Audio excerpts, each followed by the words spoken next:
Что, в общем, делать, если у вас есть на Ватизе стук на пружине, да, или там, как это называется, не знаю, еще, может быть, ну, какие-то есть сомнения в том, что все в порядке с пружиной.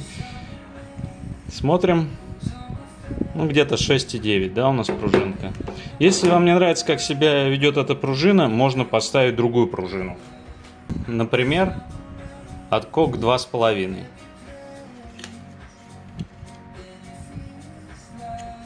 В общем, эту пружину убираем, ставим эту. Все, больше ничего не стучит. Если есть скрип, чистим эспандер с мылом, зубной щеткой, вытираем насухо, потом проходимся обезжиривателем до тех пор, пока не исчезнут оранжевые пятна. Потом смазываем силиконом, удаляем лишний силикон, и как бы скрип пропадает.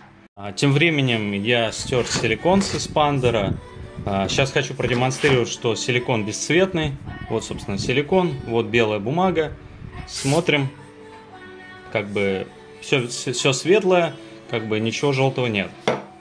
Теперь берем вот эту вот штуку, обезжириватель, берем наш эспандер,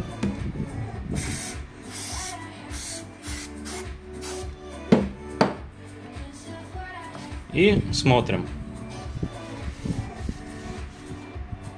Видите, да? Желтые следы появляются. Я думаю, что либо пружина грязная, либо это какая-то коррозия необычная. Ну, то есть вот таким образом мы проходимся. Вот видите. Убираем вот этот вот какой-то бурый налет, который глазу не заметен. Вот. Ну, в общем, такая история.